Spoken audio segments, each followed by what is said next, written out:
276번째 성경사경회를 시작하도록 하겠습니다. 오늘도요, 박영선 목사는 왜 이단인가에 대해서 사경해보는 시간을 갖도록 이렇게 하겠습니다. 박영선 목사는 우리는 자기 십자가를 지고 나를 따르라는 말씀의 의미를 잘못 오해하고 있습니다 라는 설교를 하면서 전혀 하나님의 뜻과는 일치하지 않게 성경을 왜곡하고 변개시키고 그렇기 때문에 진리가 전혀 없습니다. 그래서 오늘은 이분의 설교를 하나하나 살펴보면서 얼마나 성경을 왜곡하고 변개시키는 이런 설교인가를 사경해보는 시간을 갖도록 이렇게 하겠습니다. 이분은 누가복음 4장 5절에서 7절, 마태복음 16장 24절, 요한복음 21장 15절에서 17절을 가지고 어떻게 변개시키는지를 살펴보도록 이렇게 하겠습니다. 먼저 박영선 목사의 설교를 잠깐 들어보겠습니다. 사탄의 길이 뭐였죠? 죽음으로의 협박입니다. 죽음을 면하는 방법. 이것이 사탄의 시험입니다. 예수께서 공생애를 시작하기 전에 받으셨던 시험도 그 중에 하나가 뭐였죠? 내게 절하면입니다. 죽음을 모면하는 타협의 길, 죽음의 권세를 가진 이 세상과 죄와 사망과 사탄의 권력. 여러분 들어보셨어요? 사탄의 길이 뭐였죠? 하면서 사탄은 죽음으로의 협박이라는 거예요. 사망 권세를 사탄이 가지고 있다고 하는 겁니다. 그러면서 죽음을 면하는 방법, 이것이 사탄의 시험입니다 라고 하면서 예수님께서 공생애를 시작하기 전에 받으셨던 시험도 그 중에 하나가 뭐였죠? 내게 절하면이라고 하면서 이 말씀을 전혀 성경 팩트와는 좀 반대로 다 설교하고 있습니다. 그러면서 사탄이 죽음을 모면하는 타협의 길, 죽음의 권세를 가진 이 세상과 죄와 권세와 사망과 사탄의 권력 하면서 마치 이것을 사탄이 가지고 있는 것처럼 설명하고 있어요. 여러분 한번 이 말씀을 찾아보겠습니다. 이 내게 절하면이 누가복음 4장 5절에서 7절에 있어요. 마귀가 또 예수를 이끌고 올라가서 순식간에 천하 만국을 보이며 가로되 이 모든 권세와 영광을 내가 네게 주리라. 이것은 내게 넘겨준 것이므로 나의 원하는 자에게 주노라. 그러므로 네가 만일 내게 절하면, 예수님더러 사탄이 한 얘기예요. 다 내 것이 되리라. 이렇게 얘기했을 때 예수님의 대답이 뭐였어요? 대답하여 가라사대 기록하기를 주 너의 하나님께 경배하고.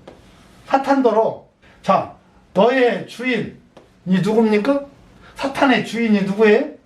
하나님이라는 거예요. 그렇기 때문에 사탄도 하나님이 창조물이에요.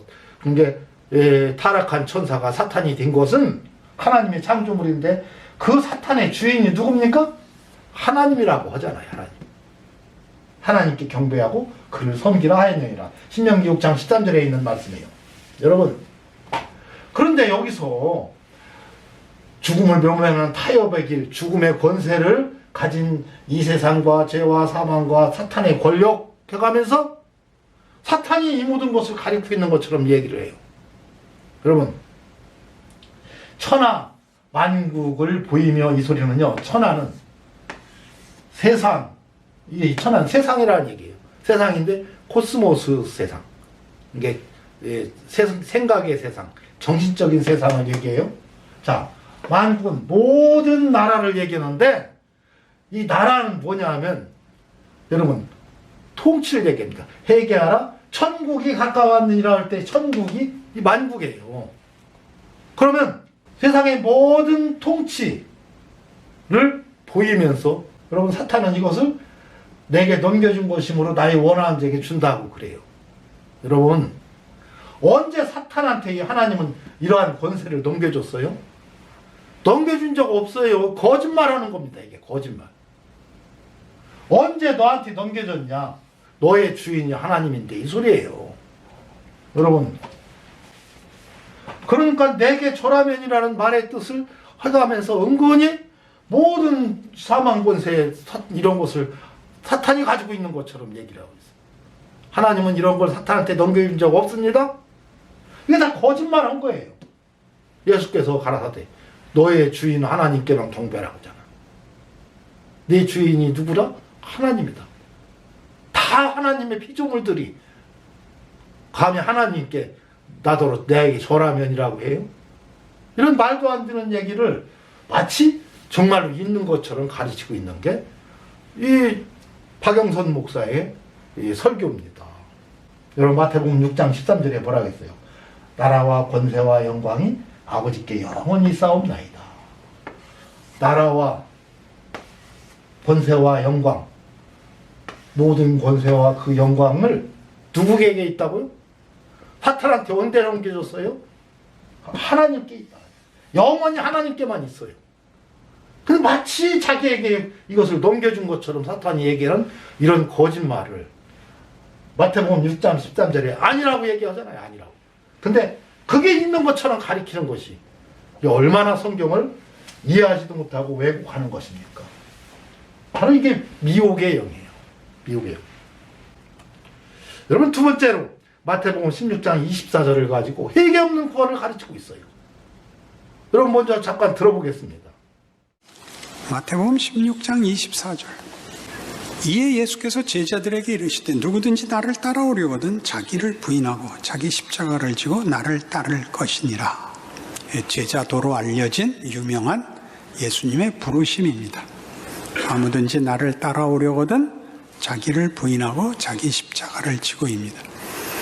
이 부분이 많이들 오해돼서 자기를 부인하고 자기 십자가를 지는 것이 지극함, 헌신, 어떤 최선의 그 의지, 열심 같은 것들로 이해되곤 해서 우리는 이 구절을 우리에게 적용하려면 죽음까지도 불사하는 각오, 주를 따르기 위한 모든 잘못들에 대한 해결이라는 것으로 이 구절들을 이해합니다.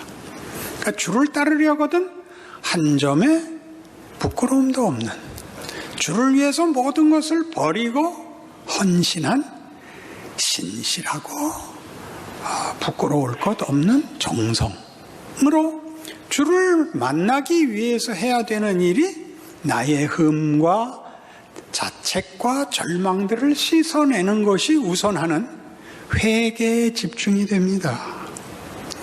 그러나 16장 24절은 그 앞에 있었던 예수님께서 이제 죽으셔야 된다는 선언에 대한 베드로의 이 반응과 그 충성 맹세에 대한 구중과 이어져 있습니다. 무엇이었죠? 내가 죽어야 된다. 안 됩니다. 죽으시면 안 됩니다. 다른 사람 모두가 주를 버릴지라도 나는 주를 버리지 않겠습니다. 이럴 수 없습니다. 그래서 뭐라고 구중을 당했죠? 사탄아였습니다. 사탄아 물러가라. 너는 나를 넘어지게 하는 자로다. 네가 하나님의 일은 생각지 아니하고 도리어 사람의 일을 생각하는도다 하시고 이에 제자들에게 이르시되가 된 겁니다. 들어보셨어요? 자, 이 내용인데요. 나의 픔과 자책과 절망들을 씻어내는 것이 우선하는 회개에 집중이 된다고 하면서 그게 아니라고 얘기를 하는 것이 내용이에요. 회개 없는 구원을 가르치는 겁니다. 여러분, 근데 여러 가지 이런 막 현란한 말로 사람들을 어떻게 보면 유혹하는 거죠. 미혹하는 겁니다. 그런 엄청난 이러한 이 말장난에 사람들이 넘어가게 되는 거예요. 여러분, 이 말씀을 정확히 한번 살펴보겠습니다. 이때로부터 예수 그리스도께서 자기가 예루살렘에 올라가 장로들과 대제사장들과 서기관들에게 많은 고난을 받고 죽임을 당하고 제3일에 살아날 것을 제자들에게 비로소 가르치시니 그랬어요. 베드로가 예수를 붙들고 가나에 가르되 주여 그리마옵소서 이 일이 결코 절대로 주에게 미치지 아니하리이다. 예수께서 돌이키시며 베드로에게 이르시되 사단아 대뒤로 물러가라. 너는 나를 넘어지게 하는 자로다. 네가 하나님의 일을 생각지 아니하고 도리어 사람의 일을 생각하는도다 그랬어요. 이에 예수께서 제자들에게 이르시되 아무든지 나를 따라오려거든 자기를 부인하고 자기 십자가를 지고 나를 쫓을 것이니라 그랬습니다. 너희가 하나님의 일을 생각지 아니하고 사람의 일을 생각하는도다 그랬어요. 자, 하나님의 일은 뭡니까? 예수님이 죽임을 당하고 제3일에 살아나는 것이 하나님의 일이에요. 근데 그걸 생각지 않고 예수를 붙들고 가나에서 주여 그리마옵소서 하는 건 사람의 일이라는 거예요. 근데 하나님의 일은 뭐예요? 십자가에 못 박혀 돌아가시고 3일 만에 부활하는 것이 하나님의 일이에요. 자, 나를 따라오거든 죽임을 당하고 부활하려거든 이 소리예요. 나를 따라오려거든. 자기 십자가를 지고 자기를 부인하는 것이 주님을 따라가는 길이에요. 자, 근데 주님은 어떻게? 죽임을 당하고 3일 만에 부활하는 것이 주님의 일입니다. 하나님의 일이에요. 찬송하리로다. 베드로전서 1장 3절 찬송이다 우리 주 예수 그리스도의 아버지 하나님이 그 많으신 긍휼대로 예수 그리스도의 죽은 자 가운데서 부활하심으로 죽임을 당하고 3일 만에 부활하심으로 어떻게 했어요? 말미암아 우리를 거듭나게 하사. 이게 나를 따라오려거든 너희들이 거듭나고 싶거든 이 소리예요. 다시 말해서 자기를 부인하고 자기 십자가를 지는 것은요 거듭나는 겁니다. 그리스도와 함께 죽고 그리스도와 함께 다시 사는 것. 여러분 이게 참 세례입니다. 참 세례. 모든 세례는 회개예요. 여러분 회개는요 너희가 회개하여 각각 예수 그리스도의 이름으로 세례받는 것이 회개하는 거예요. 세례는 뭡니까? 물속에 들어가서 죽고 다시 사는 것 나오는 것이 세례입니다. 다시 말해서 그리스도와 함께 죽고 그리스도와 함께 다시 사는 영적 의미가 그 속에 있는데 그것이 뭐예요? 예수 그리스도의 부활하심으로 우리를 거듭나게 하는 거예요. 다시 태어나는 겁니다. 새 사람이 되는 거예요. 옛사람은 그리스도와 함께 물속에 잠겨서 죽고 이제 태어나는 거듭나는 사람은 새 사람이 되는 거예요. 회개하고 구원을 받는 것이 바로 그겁니다. 그게 나를 따라오려거든 너희가 죽고 다시 부활하고 싶거든 자기 십자가를 지고 자기를 부인하라 이거예요. 자기 부인하고 자기 십자가를 지는 것은요 내가 죽는 것입니다. 자기 십자가는 육신의 죽음이고 자기를 부인하는 것은 영으로 죽는 거예요. 영혼이 죽고 육신이 죽고 그래야만 나를 쫓을 수가 있다 이겁니다. 여러분 그래서 지금 이 말씀의 뜻은요 자기를 부인하고 자기 십자가를 지는 것은 너희가 진실로 회개해서 그리스도와 함께 죽고 함께 부활해서 참세례 거듭나서 이 소리예요. 근데 이걸 가지고 거듭나려면 어떻게 해요? 진정한 회개가 선행돼야 되죠. 근데 회개에 집중된다고 하면서 회개 없는 구원을 가르치는데 여러분 너무도 황당하게 이어서 하나님의 말씀을 갖고 왜곡, 변개시키는 겁니다. 또 요한복음 21장 15절에서 17절을 가지고 또 설교를 하는데 요한의 아들 시몬아 네가 정말 날 사랑하느냐? 내가 주를 사랑하는 줄 주께서 아십니다. 내가 주를 사랑하는 줄 주께서 아십니다는 3번 다 반복적으로 일어납니다. 주께서 아십니다. 그 주께서 아시는 베드로의 사랑은 그가 주의 죽으심의 현장까지 쫓아갔다가 부인한 것입니다.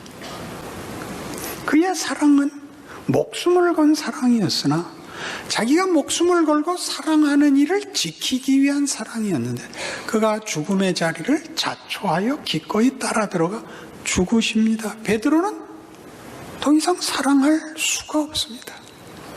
그의 사랑은 예수를 지키기 위한 것이었는데 그는 죽음의 자리에 갔습니다. 그는 따라갈 수 없었죠. 그는 돌아섰습니다. 부활하신 주께서 다시 나타나 묻습니다. 네가 나를 사랑하느냐? 내가 주를 사랑하는 줄 주께서 아십니다. 나는 그 이상 따라갈 방법이 없습니다. 정말 네가 나를 사랑하냐? 내가 주를 사랑하는 줄 주께서 아십니다. 내 부인, 내 절망을 주께서 아십니다. 네가 정말 나를 사랑하느냐? 근심하죠. 또 어떻게 또 뒤집어지나. 3번이나 주께서 물으심으로 베드로가 근심하여 고백하기를 동일한 고백을 합니다. 죽음의 자리까지 따라갔으나 거기가 끝이었습니다. 거기까지 내가 쫓아갔습니다. 내 양을 먹이라, 내 양을 치라.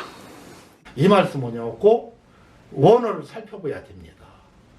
왜 그러냐면요, 우리는 사랑이 하나밖에 없어요. 그래서 하나님이 우리를 사랑하는 것도 그냥 사랑이고, 내가 부인을 사랑하는 것도 사랑이고, 내가 아들, 딸, 자녀들을 사랑하는 것도 사랑이고, 남녀 간에 사랑하는 것도 사랑이고, 친구 간에 사랑하는 것도 그냥 사랑입니다. 근데 헬라어에는요, 뜻이 다 달라요. 그래서 4가지로 사랑이 있는데, 아가페 사랑이라는 것은요, 하나님이 인간에 대한 사랑을 아가페 사랑이라고 했습니다. 하나님은요, 우리 인간들을 구원하시기 위해서 아들을 이 세상에 보내서 죽여서 여러분 산 제물이 되게 하셨습니다. 왜요? 우리들을 구원해 주시기 위해서. 이게 하나님이 인간에 대한 사랑입니다.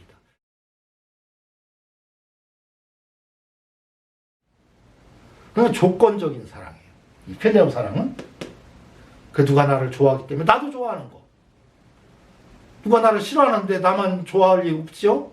그래서 이 조건적인 사랑이 필레오 사랑이에요. 자, 그런데 여러분, 예수님이 제가 베드로한테 물어볼 때 내가 이 사람들보다 나를 아가페 사랑하느냐 이렇게 물어봤어요.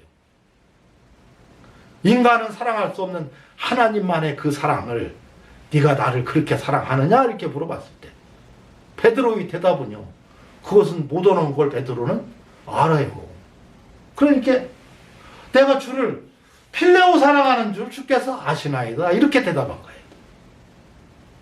똑같이 한 번 더 묻습니다.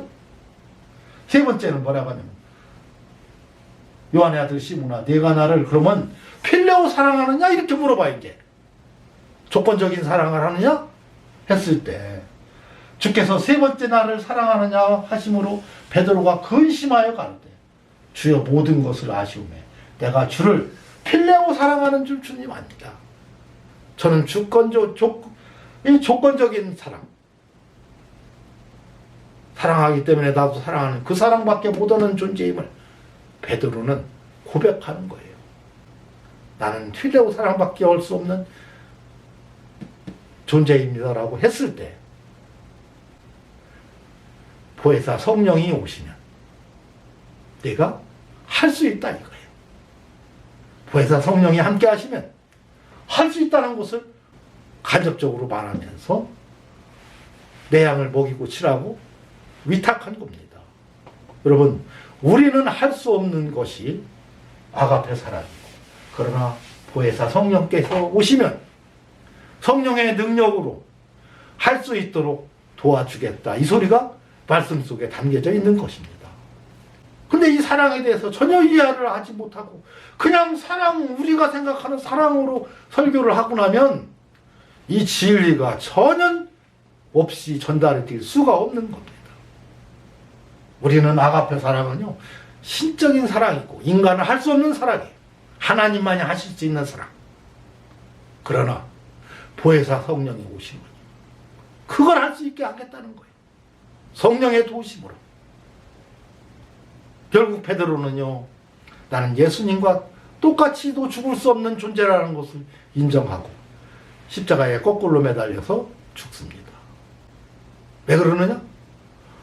보혜사 성령이 함께하면서 그가 담대히 복음을 전하고 여러분 승리한 삶을 살았던 겁니다. 이 진리를 알지 못하면 여러분 이렇게 엉터리 설교를 하는 거예요.